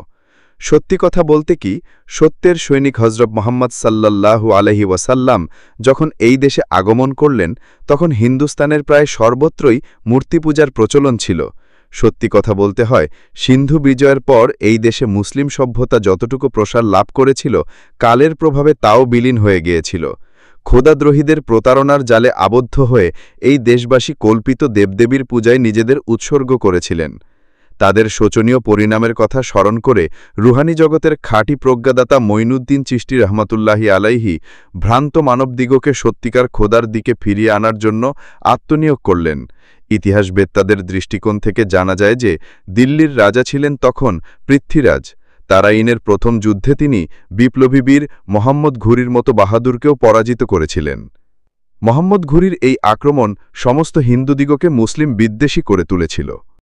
হিন্দুগণ মুসলমানদিগকে নীচ জাতি ও শ্লেষ বলে ধারণা করত এবং তাদের কথা শুনলে চটে যেত। এখনও ভয়াবহ পরিস্থিতির মধ্য দিয়ে রুহানি জগতের খাঁটি প্রজ্ঞাদাতা, আলেমকুলের শিরোমণি, মধ্যে মুজাহিদ খাজা সাহেব লৌহবর্ম শপথ নিয়ে আল্লাহর উপর ভরসা করে সর্বস্তরের মানুষকে সোনালী ইসলামের নির্মল আদর্শের দিকে আহ্বান করতে লাগলেন। খাজা সাহেবের সুমিষ্ঠ ভাষণ শোনার জন্য দেশ বিদেশ হতে মানুষ তার দরবারে আসত। মহান করুণার আধার আল্লাহ জল্লা শানুর অসীম কৃপায় খাজা সাহেবের সুমিষ্ঠ ভাষণ ও আন্তরিক রুহানিয়তের প্রভাবে ক্রমে ক্রমে লোকেরা সত্যের দিকে ঝুঁকে পড়ল। তার অলৌকিক ক্ষমতা দর্শনে ও জোরালো যুক্তিপূর্ণ বক্তব্য শ্রবণে বহু গোড়া হিন্দু তাকে শ্রদ্ধার দৃষ্টিতে দেখতে লাগলেন। সত্যের সৈনিক হজরত খাজা সাহেব কত উচ্চ পর্যায়ের আল্লাহর অলি ছিলেন, একথা দিব্য লোকের ন্যায় সমুজ্জ্বল যে হজরত খাজা মঈনুদ্দিন সাধককুলের শিরোমণি ছিলেন। ইতিহাসের পাতা খুললে দেখা যায়, ভারতীয় উপমহাদেশের সর্বস্তরের মানুষের নিকট তিনি একজন সর্বজন মান্য ও শ্রদ্ধাভাজন তাপস ছিলেন। সত্যি কথা বলতে হয়, ইসলাম প্রচারে তার অবদান ছিল অনন্য। আজমির গমন। খাজা সাহেব তার প্রাণপ্রিয় মুরিদ খাজা কুতুবুদ্দিনকে দিল্লিতে রেখে নিজে আজমিরের দিকে রওনা হলেন। খাজা সাহেব আজমিরে গমন করে সেখানে নিজের আবাসভূমি স্থাপন করলেন। তা ছিল হিন্দু রাজার উষ্টচারণ ভূমি। আলেমকুলের শিরোমণি হজরত খাজা মঈনুদ্দিন চিশতি রহমতুল্লাহ আলাইহিকে দেখে রাখালগুন বিরক্ত হলেন। শুধু বিরক্ত নয়, শেষ পর্যন্ত সেখান হতে তাকে চলে যাওয়ার জন্য বললেন। সন্ধ্যার সময় রাখালগুন উটগুলো সস্থানে রেখে চলে গেলেন। পরের দিন খুব ভোরে রাখালগুন এসে দেখল উটের চামড়া মাটির সাথে যুক্ত হয়ে আছে। এখনও অবস্থা দেখিয়া রাখালগুন কিংকর্তব্য বিমূঢ় হয়ে গেলেন। অগত্যা রাখালগুন সাধককুলের শিরোমণি খাজা সাহেবের পদপ্রান্তে পড়ে মাফ চাইল। মাফ চাওয়া মাত্রই দেখল উটগুলো যথাস্থানে দাঁড়িয়ে রয়েছে। অল্পক্ষণের মধ্যেই এ অলৌকিক কাণ্ডের কথা সর্বত্র ছড়িয়ে পড়ল। এই ঘটনার পর থেকে তার কাছে বহু হিন্দু ইসলাম গ্রহণ করলেন। আনা সাগরের তীরবর্তী মন্দির। একথা সর্বজন বিদিত যে রাজকীয় রাখালদের উৎপীড়নে সাধককুলের শিরোমণি হজরত খাজা সাহেব ঐতিহাসিক আনা সাগর তীরবর্তী ঝর্ণার নিকট আস্তানা স্থাপন করেন। তিনি সেখান থেকে ইসলাম প্রচার করে চলেছেন। ইতিহাসবেত্তাদের মতে ঐতিহাসিক আনা সাগরের দুই তীরে বহু সংখ্যক হিন্দু মন্দির বিদ্যমান ছিল। এখানে এসে ৩০০ পূজারী পূজা করত। দেশের নামিদামি ব্যক্তিবর্গ, রাজদরবারের পরিষদের লোকজন মাঝে মাঝে এসেই এ সকল মন্দিরে পূজা করত। ইতিহাসবেত্তাদের মুখে একথাও শোনা যায় যে মন্দিরে প্রতিদিন ৩ মণ তেল খরচ হতো। বহুদিন ধরেই পূজা সাধনার কাজ নির্বিঘ্নে চলে আসছিল। একদিন সন্ধ্যা আহ্নিকের সময় পূজারীরা মধুমাখা আজানের ধ্বনি শুনতে পেয়ে শ্লেষ্য ফকিরের স্পর্ধা দেখে অবাক হয়ে গেল। পূজারীগণ রাজার সিংহাসনে গিয়ে অভিযোগ করল। ইতিহাস সাক্ষ্য দেয়, অভিযোগ শোনামাত্রই রাজা ক্রোধান্ধ হয়ে সেই মুহূর্তে একদল সিপাহী প্রেরণ করলেন। সত্যি কথা বলতে হয়, রাজার আদেশ পেয়ে সিপাহী দল রুহানি জগতের খাঁটি প্রজ্ঞাদাতা হজরত খাজা মঈনুদ্দিন চিশতি আলাইহি সাহেবের উপর ক্ষেপে গেলেন। তারা আক্রোশ করে ক্ষান্ত হলেন না, বরং খাজা সাহেবকে তাড়িয়ে দিতে উদ্যত হল। রাজকীয় সৈন্যবাহিনী সুফিয়ে কুলের শিরোমণি হজরত খাজা সাহেবের নিকটবর্তী হয়ে নানা প্রকার গালাগালি বর্ষণ করতে লাগল। এদিকে সত্যের সৈনিক হজরত খাজা সাহেব আল্লাহর ধ্যানে মগ্ন ছিলেন। রাজকীয় সৈন্যবাহিনীরা যে তাকে বিভিন্ন ভাষায় গালাগাল দিতেছে সেদিকে মোটেই তার খেয়াল ছিল না। যাই হোক, খাজা সাহেব ধ্যান শেষে তাদেরকে নরমভাবে জিজ্ঞেস করলেন, তোমরা কি চাও? সত্যি তোমাদের আমি বলি, তোমরা সামনে আর এক কদমও এসো না, তাহলে তোমাদের উপর আল্লাহর গজব বর্ষিত হবে। ইতিহাস পাঠে জানা যায়, রাজকীয় বাহিনী খাজা সাহেবের এই আদেশ অমান্য করে সামনে অগ্রসর হতে লাগল। অগত্যা খাজা সাহেব তাদের দিকে এক মুষ্টি ধুলি নিক্ষেপ করলেন। ধুলি নিক্ষেপ করা মাত্রই রাজকীয় সৈন্যদল পাগল হয়ে চিৎকার করতে করতে পালিয়ে বাঁচল। ইতিহাসবেত্তাদের কাছে একথা সুস্পষ্ট যে সৈন্যদলের কেউ অন্ধ, কেউ বধির, কেউ খঞ্জ আর কেউ মাতাল হয়ে গেলেন। অল্প সময়ের মধ্যে রাজার নিকট এ অলৌকিক কাণ্ডের কথা পৌঁছাল। সত্যের সেনানী শফি সাধক হজরত খাজা মঈনুদ্দিন চিশতি কত উচ্চ পর্যায়ের আল্লাহর অলি ছিলেন এ ঘটনায় তার প্রমাণ দেয়। রামদেব ও অজয়পালের ইসলাম গ্রহণ। ইতিহাস সাক্ষ্য দেয়, পৃথ্বীরাজ ভাবছিলেন যে আলেমকুলের শিরোমণি হজরত খাজা সাহেব একজন অসামান্য জাদুকর। বহু চিন্তাভাবনা করার পর শেষ পর্যন্ত তৎকালীন নামকরা জাদুকর রামদেব ও অজয়পালকে পরপর তলব করলেন। রাজার আদেশ পেয়ে তারা তড়িৎ গতিতে খাজা সাহেবের নিকট হাজির হল। ওই সময় সুফি সাধক হজরত খাজা মঈনুদ্দিন চিশতি রহমতুল্লাহ আলাহি ধ্যানে মগ্ন ছিলেন। তাদের আগমনে ধ্যান ভঙ্গ করে তাদের প্রতি জ্যোতির্ময় দৃষ্টি নিক্ষেপ করলেন। একথা সর্বদা মনে রাখতে হবে, হেদায়েত করার মালিক একমাত্র আল্লাহই। সত্যি মুহূর্তের মধ্যে রামদেব ও অজয়পালের হৃদয়ে এক বৈপ্লবিক পরিবর্তনের সূচনা দেখা গেল। মহান করুণার আধার আল্লাহ জাল্লা শানহুর কুদরত কে বুঝতে পারে? তাৎক্ষণিকভাবে তারা রুহানি জগতের খাঁটি প্রজ্ঞাদাতা হজরত খাজা সাহেবের পদপ্রান্তে লুটিয়ে পড়ল এবং ইসলামের ছায়াতলে আশ্রয় নিল। প্রিয় শ্রোতা, একটু ভেবে দেখুন, আল্লাহর অলিকে তাড়াতে এসে তারা নিজেরাই ইসলাম ধর্মে দীক্ষা গ্রহণ করলেন। আলেমকুলের শিরোমণি হজরত খাজা মঈনুদ্দিন চিশতি রামদেবের ইসলাম গ্রহণ করার পর তার নাম রাখলেন মোহাম্মদ সাদি। অভিধান সূত্রে জানা যায়, সাদি অর্থ ভাগ্যবান। পরবর্তীতে রামদেব কামেল অলি হিসেবে সুখ্যাতি অর্জন করেছিলেন। অজয়পাল ইসলাম গ্রহণ করার পর খাজা সাহেব তার নাম রাখলেন আবদুল্লাহ বিয়াবানী। পৃথ্বীরাজের উপর হজরত খাজা সাহেবের অভিশাপ। ইতিহাসবেত্তারা বলেন, প্রথম তরাইনের যুদ্ধে মোহাম্মদ ঘুরি পরাজিত হয়ে পুনরায় দ্বিতীয়বার যুদ্ধে অবতীর্ণ হলেন। অতীব সত্য কথা যে এই যুদ্ধে পৃথ্বীরাজ বিপুল সৈন্যবাহিনী নিয়ে পরাজিত ও নিহত হলেন। ইতিহাসবিদগণ ও ইসলামিক জ্ঞান তাপসগণ বলেন, দ্বিতীয় তরাইনের যুদ্ধের পশ্চাতে সুফিকুলের শিরোমণি হজরত খাজা সাহেব এর অভিশাপ খুবই কার্যকরী হয়েছিল। প্রথমত, সাধককুলের শিরোমণি হজরত খাজা মঈনুদ্দিন চিশতি সাহেব পৃথ্বীরাজকে ইসলাম গ্রহণ করার জন্য এক চিঠিতে দাওয়াত দিয়েছিলেন। খাজা সাহেব তার মূল্যবান চিঠির মধ্যে উল্লেখ করেন যে, পৃথ্বীরাজ, একথা সর্বজন বিদিত যে মূর্তি অচেতন পদার্থ, তার কোনো শক্তি নেই, সে মানবজাতির কোনো প্রকার উপকার বা অপকার করতে পারে না। মহান করুণার আধার আল্লাহ জাল্লা শানুহু এক, অদ্বিতীয়, তার কোনো শরিক নেই। অতএব তুমি ইসলাম ধর্ম গ্রহণ করে সোনালী ইতিহাসের নির্মল আদর্শ অনুযায়ী জীবন গঠন করো, তোমার ওপর আল্লাহর রহমতের করুণা বর্ষিত হবে। খাজা সাহেবের চিঠি পেয়ে পৃথ্বীরাজ ক্রোধে উন্মাদ হয়েছিলেন।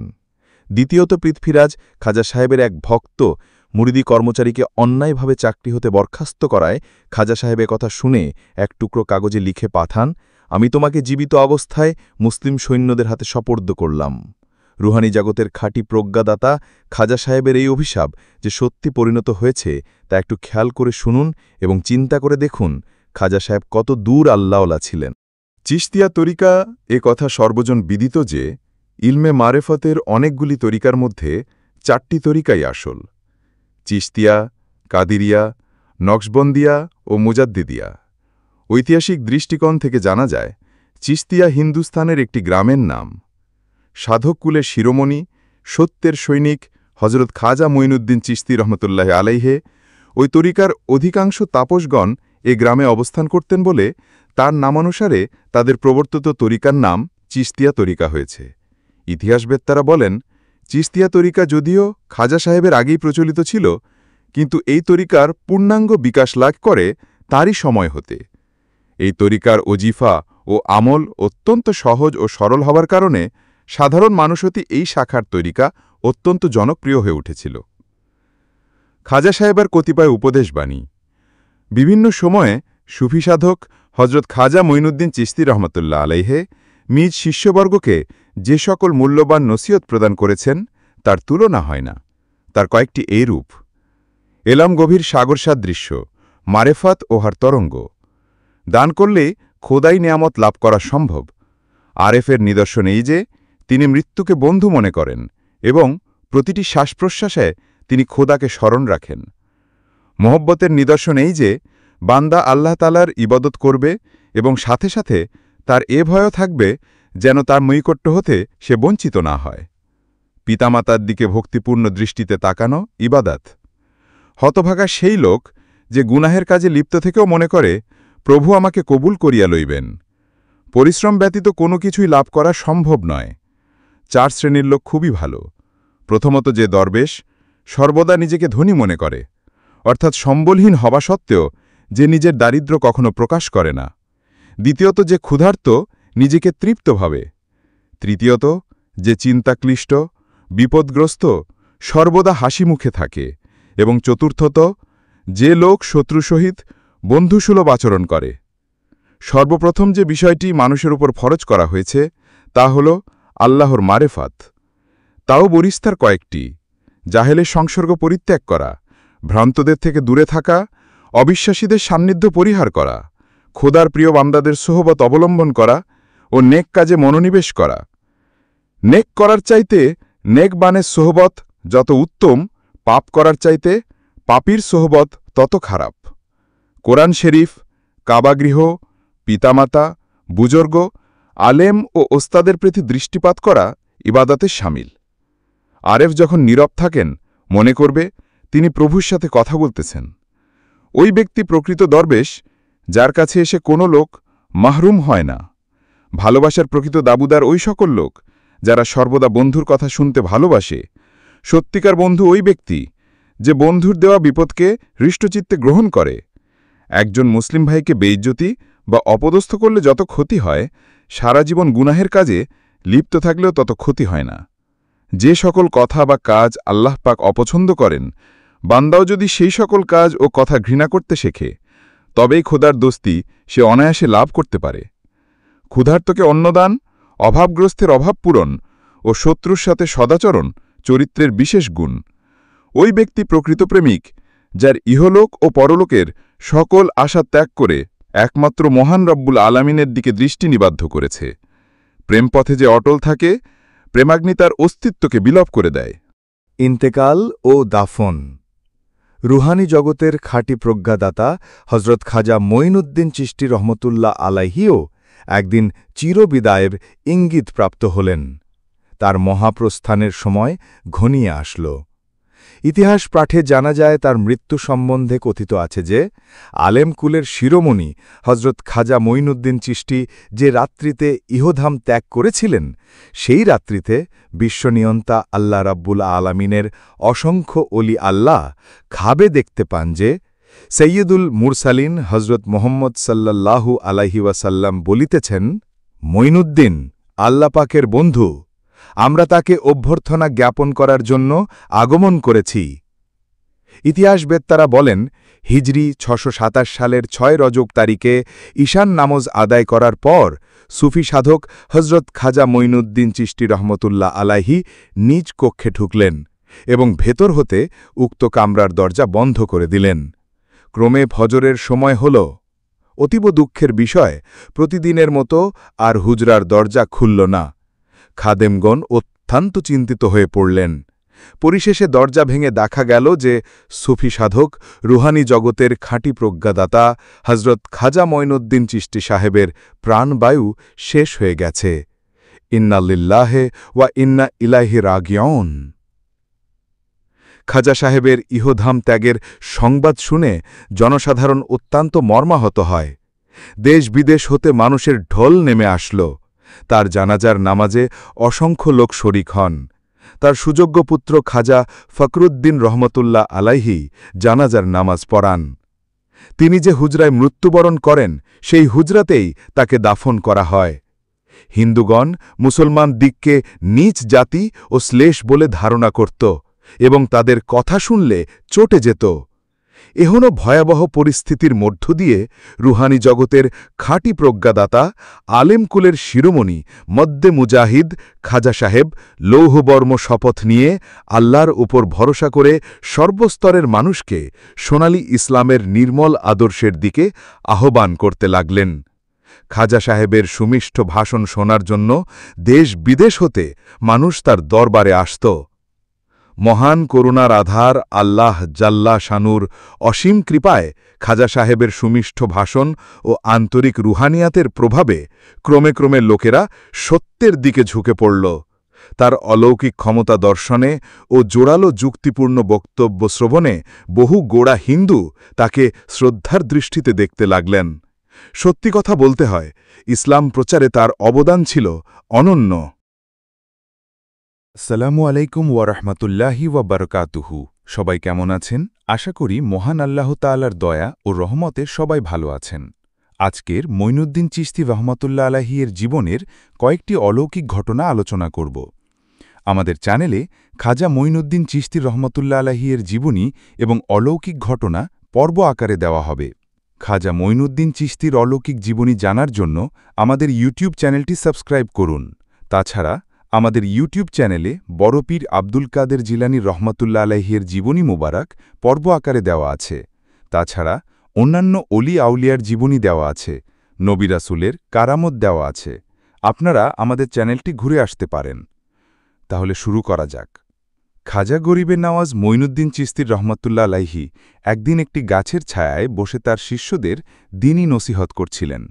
এমন সময় একজন ব্যক্তি একটি অন্ধ লোককে নিয়ে তার কাছে উপস্থিত হল। লোকটি উপস্থিত হয়ে বলতে লাগল, হে বাবা গরিবে নওয়াজ, দয়া করে আমার কথাটি একটু শুনুন। আমি শুনেছি যে আপনি একজন মহান তপস্বী। আপনি যেই খোদার ইবাদত করেন, তিনি নাকি সবকিছুই করার ক্ষমতা রাখেন। আমার আরজি হল এই যে অন্ধ লোকটিকে দেখছেন, তিনি হলেন আমার বড় ভাই।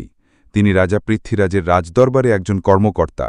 কিন্তু দুঃখের বিষয় অনেক বছর হল একটি ভয়ঙ্কর দুর্ঘটনায় তিনি তার দুটি চোখ হারিয়েছেন।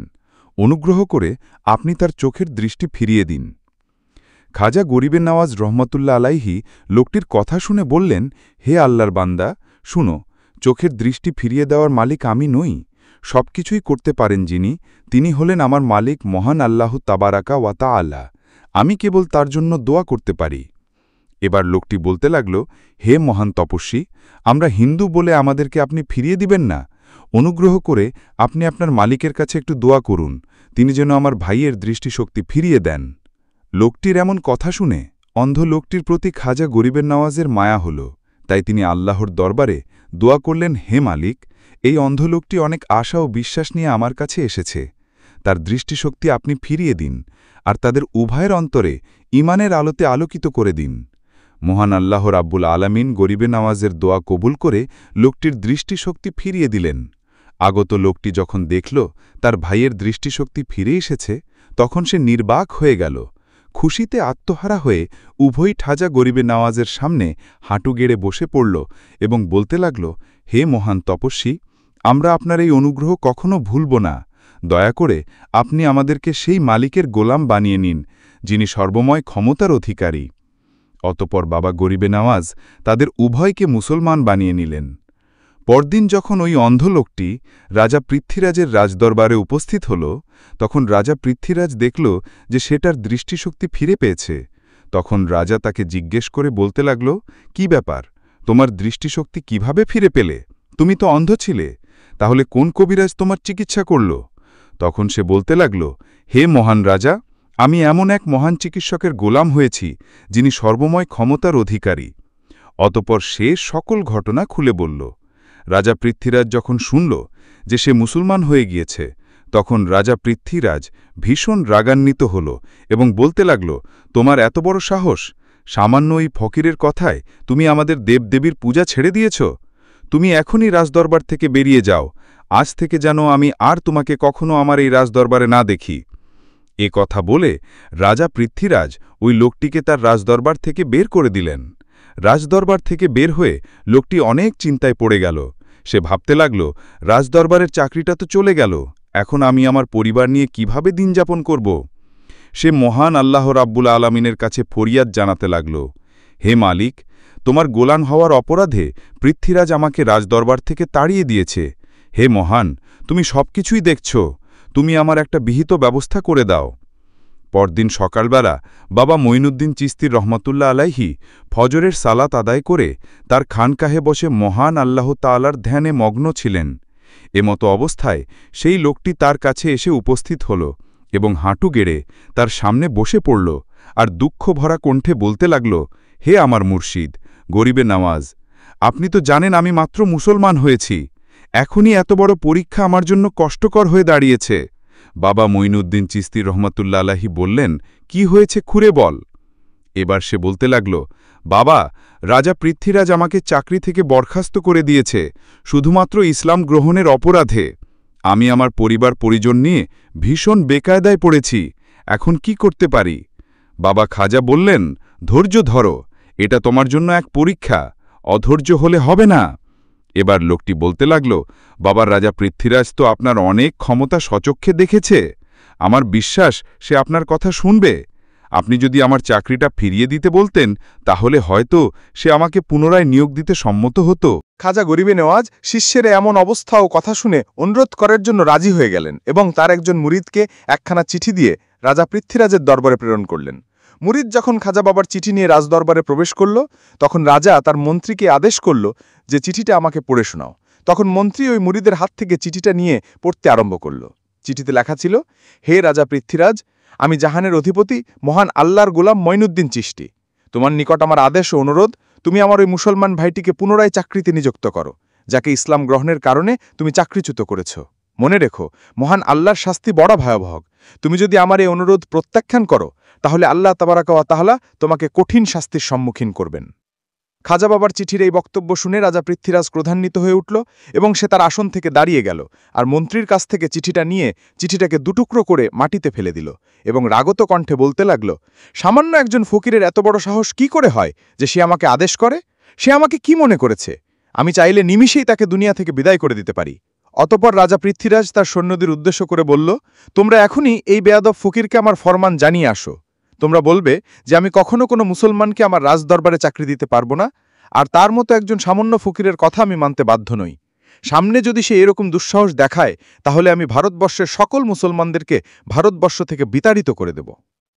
রাজা পৃথ্বীরাজের কথা মতো তার সৈন্যরা খাজা গরিবে নেওয়াজ মঈনুদ্দিন চিশতি রহমতুল্লাহ আলাহির শিষ্যকে নিয়ে তার খানকাহে উপস্থিত হল এবং রাজার ফরমান জানিয়ে দিল এবং তার এটাও জানালো যে তোমার দেওয়া চিঠিটা রাজা পৃথ্বীরাজ দুটুকরো করে জামিনে ফেলে দিয়েছে।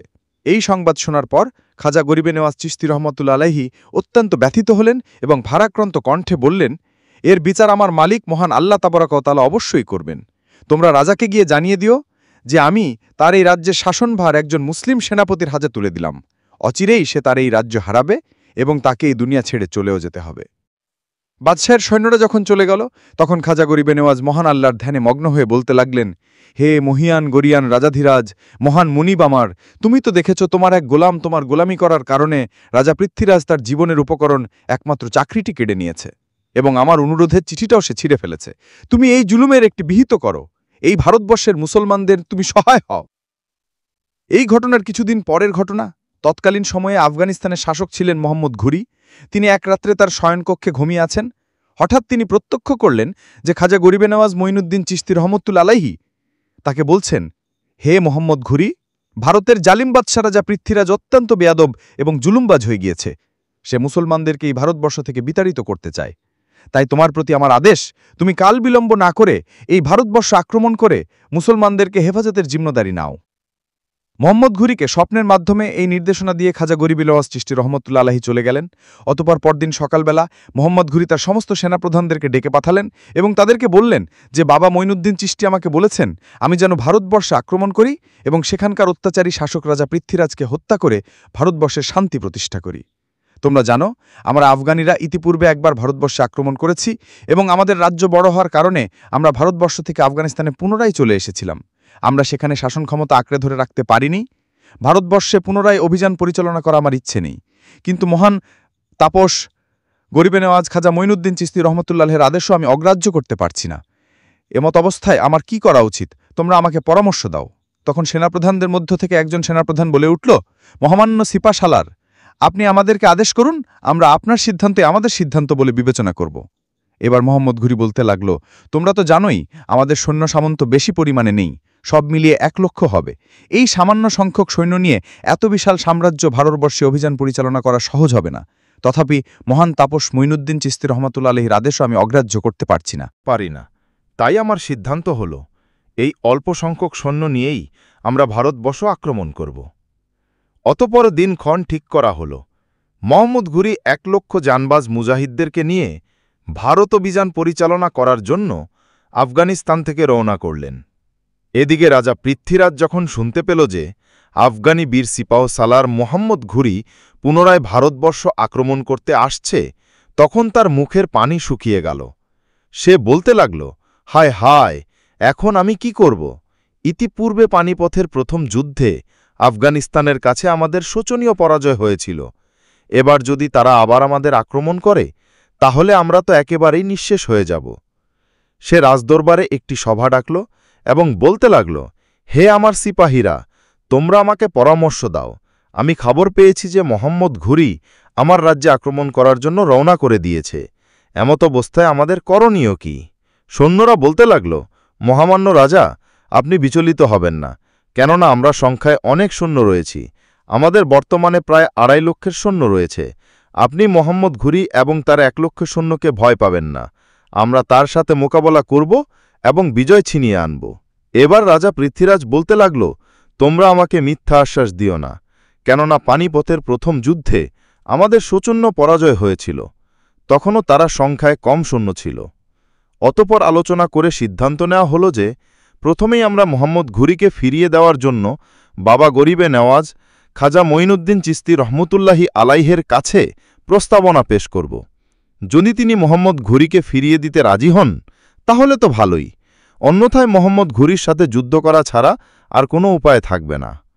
কথামতো রাজা পৃথ্বীরাজের সৈন্যরা বাবা গরিবে নেওয়াজ খাজা মঈনুদ্দিন চিশতি রহমতুল্লাহি আলাইহের দরবারে হাজির হল এবং বলতে লাগল, বাবা, অনুগ্রহ করে আপনি মোহাম্মদ ঘুরিকে ফিরান। এই বিশ্বজয়ী সিপাহসালার যদি পুনরায় ভারতবর্ষ অভিযান পরিচালনা করে তাহলে আমাদের অস্তিত্ব থাকবে না। অনুগ্রহ করে আপনি ভারতবর্ষকে হেফাজত করুন। একথা শুনে খাজা মঈনুদ্দিন চিশতি রহমতুল্লাহি আলাইহি সৈন্যদেরকে বলতে লাগলেন, আমি তো ওই দিনই তোমাদেরকে বলে দিয়েছি যে আমি এই ভারতবর্ষের শাসনভার একজন মুসলিম সেনাপতির হাতে তুলে দিয়েছি। সুতরাং এখন আর তোমরা আমার কোনো সহযোগিতা পাবে না। অনুগ্রহপূর্বক তোমরা রাজদরবারে ফিরে যাও। অতঃপর নিরুপায় হয়ে সৈন্যরা যখন রাজদরবারে ফিরে এলো, তখন রাজা ক্রোধান্বিত হয়ে বলল, এই ফকির তো বেশ বেয়াদব। সে ভারতবর্ষ থেকে ভারতবাসীকে হেফাজত করবে না, ভারতের কল্যাণ চাবে না। এটা কি করে হতে পারে? অগত্য রাজা পৃথ্বীরাজ তার বিশাল 2.5 লক্ষ সৈন্যবাহিনীকে যুদ্ধের জন্য প্রস্তুত হতে বলল। অতঃপর শুরু হল ইতিহাসের সেই বিশাল পানিপথের দ্বিতীয় যুদ্ধ। একদিকে ছিল 1 লক্ষ মুসলমান সৈন্যবাহিনী, আর অন্যদিকে ছিল রাজা পৃথ্বীরাজের বিশাল 2.5 লক্ষের সৈন্যবাহিনী। প্রথম দিকে মুসলমানরা এই বিশাল বাহিনীর সাথে পেরে উঠছিল না। সেনাপতি মোহাম্মদ ঘুরি চিন্তিত হয়ে গেলেন। তিনি তার তাঁবুর মধ্যে তার সেনাপতিদেরকে নিয়ে বসলেন, পরামর্শ করতে লাগলেন এমত অবস্থায় কি করা যায়। একজন সেনাপতি পরামর্শ দিল, আপনি তো এই যুদ্ধে আসেননি, এই যুদ্ধে তো আপনাকে নিয়ে আসা হয়েছে, আর আপনি যার আদেশে ভারতবর্ষে অভিযান পরিচালনা করছেন সেই মহান তাপসী খাজা মঈনুদ্দিন চিশতি রহমাতুল্লাহি আলাইহির সাহায্য ছাড়া আমরা হয়তো এই বিজয় অর্জন করতে পারব না। তাই আমার পরামর্শ হল আমরা সেই মহান তাপসী খাজা মঈনুদ্দিন চিশতি রহমাতুল্লাহি আলাইহির কাছে একজন দূতকে প্রেরণ করি এবং তার সাহায্য প্রার্থনা করি। ওই সেনাপতির কথায় সবাই সম্মতি হল এবং মোহাম্মদ ঘুরি একজন বার্তাবাহককে খাজা মঈনুদ্দিন চিশতি রহমাতুল্লাহি আলাইহির দরবারে এসে আরজ করতে লাগল, হে মহান তাপসী, হে আল্লাহর অলি গরিবে নেওয়াজ খাজা মঈনুদ্দিন চিশতি রহমাতুল্লাহি আলাইহি, আমি সেনাপতি মোহাম্মদ ঘুরির প্রেরিত বার্তাবাহক। তিনি আপনার সাহায্য চেয়েছেন। আপনি স্বপ্নে ওনাকে যে নির্দেশনা দিয়েছেন সেই নির্দেশনা অনুযায়ী তিনি ভারতবর্ষে অভিযান পরিচালনা করছেন, কিন্তু রাজা পৃথ্বীরাজের বিশাল সৈন্যবাহিনী হওয়ায় আমরা তাদের সাথে পেরে উঠছি না। অনুগ্রহ করে আপনি মুসলিম সৈন্যদের সহযোগিতা করুন। একথা শুনে খাজা মঈনুদ্দিন চিশতি রহমাতুল্লাহি আলাইহি তার খানকা শরীফ থেকে বের হয়ে আসলেন এবং ময়দানে এসে ময়দান থেকে এক মুষ্টি বালু নিলেন এবং ওই বালুতে কি যেন পড়ে ফু দিলেন এবং যেই দিকে যুদ্ধ হচ্ছে সেই পানিপথের দিকে ওই ধূলিকণাগুলোকে আকাশে উড়িয়ে দিলেন। মহান আল্লাহ তাবারাকা ওয়া তাআলার কুদরতে ধূলিগুলো আকাশে উঠতে উঠতে সেই পানিপথের মহান যুদ্ধের ময়দানে উপস্থিত হয়ে গেল এবং কাফের সৈন্যদের নাকে মুখে পড়তে লাগল। কাফের সৈন্যদের কাছে মনে হচ্ছিল তাদের ওপর যেন বিশাল বিশাল বড় বড় বোমা নিক্ষিপ্ত হচ্ছে। তাই তারা দিশেহারা হয়ে দিক বিদিক ছুটাছুটি করতে লাগল। আর এই সুযোগে মুসলিম সৈন্যরা অতর্কিত আক্রমণ করে পানিপথের দ্বিতীয় যুদ্ধে রাজা পৃথ্বীরাজের 2.5 লক্ষের বিশাল সৈন্যবাহিনীকে পর্যদস্ত করে দিল এবং রাজা পৃথ্বীরাজকে বন্দী করে তাকে হত্যা করল। আর এভাবেই পুরো ভারতবর্ষে মোহাম্মদ ঘুরি ইসলামী শাসন প্রতিষ্ঠা করে শান্তির সুবাতাস বইয়ে দিলেন, যেখানে মুসলমানরা শান্তিতে দীর্ঘদিন যাবৎ বসবাস করতে লাগল, যেখানে আল্লাহর এবাদত করার জন্য কারো চাকরি আর গেল না। কেউ আল্লাহর এবাদত করে এই অপরাধে কারো উপর আর কোনো জুলুম হল না।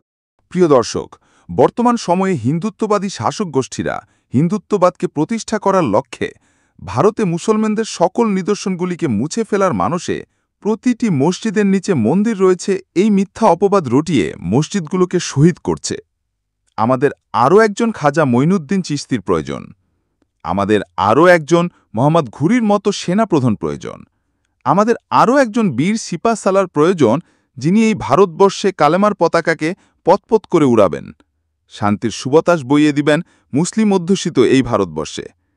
সেই দিন হয়তো আর বেশি দূরে নয়, সেই দিন হয়তো অচিরেই আসছে। হয়তো আমাদেরকে উদারত আহ্বান জানাচ্ছে গাজওয়াতুল হিন্দ। হয়তো আমরা এই গাজওয়াতুল হিন্দের মাধ্যমে আমাদের সোনালী অতীত আবার ফিরে পাব। প্রিয় দর্শক, আশা করছি খাজা গরিবে নেওয়াজ মঈনুদ্দিন চিশতি রহমতুল্লাহ আলাইহের জীবনের এই ঐতিহাসিক ঘটনাটি আপনার ভালো লেগেছে। এরকম অলি আউলিয়াদের আশ্চর্যজনক ঘটনা শুনতে আমাদের চ্যানেলটি এখনই সাবস্ক্রাইব করে পাশে থাকা বেল বাটনটি টিক দিয়ে রাখুন, যেন একটি ভিডিও আপনি মিস না করেন। দেখা হবে পরবর্তী আরও একটি ভিডিওতে। ততক্ষণ রব্বে কারিম আমাদের প্রত্যেককে ভালো রাখুন।